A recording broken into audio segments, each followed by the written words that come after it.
திருநெல்வேலி ஜோதிடர் சொக்கலிங்கம் என்ற நம்ம யூடியூப் சேனல் சார்பாக உங்களை வரவேற்கின்றேன்.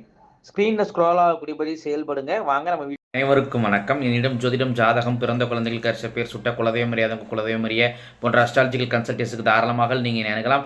என்னிடம் ஜோதிட பிரியார புத்தகங்கள் லிஸ்ட்டு தேவைப்படுறவங்க ஸ்க்ரீனில் ஸ்க்ரோல் ஆகக்கூடிய டெலிகிராம் இருக்குது, மெசேஜ் பண்ணுங்கள்.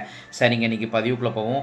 தங்கதுரை உங்கள் பேராக நான் சொல்லக்கூடிய 15 பலன்கள் உங்கள் வாழ்க்கையில் நச்சுன்னு பொருந்துங்க. ஃபஸ்ட்டு பாயிண்ட்டு, ஆன்மீக நாட்டம் உடையவராக இருப்பீங்க. ரெண்டாவது பாயிண்ட்டு, எந்த ஒரு விஷயத்துலையும் கௌரவம் பார்ப்பீங்க. மூணாவது பாயிண்ட்டு, சிரிச்ச முகமாக இருப்பீங்க. நாலாவது பாயிண்ட்டு, நகைச்சுவை பிரியராக இருப்பீங்க. அஞ்சாவது பாயிண்ட்டு, அவ்வளோ சீக்கிரம் ஒருத்தர் பேச்சு நீங்கள் நம்பிடவும் மாட்டீங்க.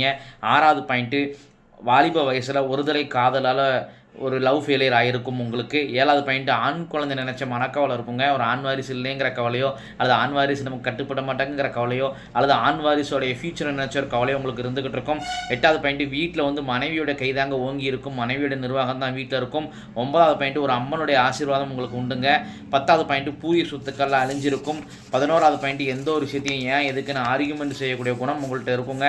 12வது பாயிண்ட்டு, நைட்டில் வித்தியாசமான கனவுகள் இருக்கும், தூக்கத்தில் திருப்தி இருக்காது. 12வது பாயிண்ட்டு, வெளிநாடு வெளிமாநிலம் செல்லக்கூடிய யோகம் உண்டுங்க. 13வது பாயிண்ட்டு, சுய முயற்சியால் முன்னேறுவீங்க. 14வது பாயிண்ட்டு, ரெக்கமெண்டேஷன் வேலை உங்களுக்கு செட் ஆகாது. ஒரு வேலை அப்படியே உங்களுக்கு ரெக்கமெண்டேஷன் வேலை கிடச்சுன்னா அது நிலைக்கவும் செய்யாது. ஸோ எப்போதுமே சுய முயற்சியை நம்பி முன்னேறுங்க. 15வது பாயிண்ட்டு, உங்களுடைய ஆத்மார்த்தமான தெய்வம் முன் ஜென்மத்தில் நீங்கள் ரொம்ப வேண்டி விரும்பி வழிபட்ட தெய்வம் இந்த ஜென்மத்தை அரபாலிக்கு நிற்கிறது யார் அப்படின்னு கேட்டிங்கன்னா அங்காள ஈஸ்வரி தாய் தாங்க. இத்துடன் தங்கதுரை என்ற பேருக்கான 15 வகையான நேமாலஜி பலன்கள் முடிவடைகின்றன. இப்போ பேரை வச்சே 15 பலன் சொல்கிறேன் அப்படி நாங்கள் ஜாதகத்தை சின்ன அதிகமாக உள்ள துல்லியமாக சொல்லுவேன் அப்படிங்கிறத யோசிச்சு பாருங்க நண்பர்களே. ஸோ ஒரு முறை அஸ்ட்ராலஜிக்கல் கன்சல்டேஷனுக்கு வாங்க. நன்றி நேயர்களே, நன்றி, வணக்கம்.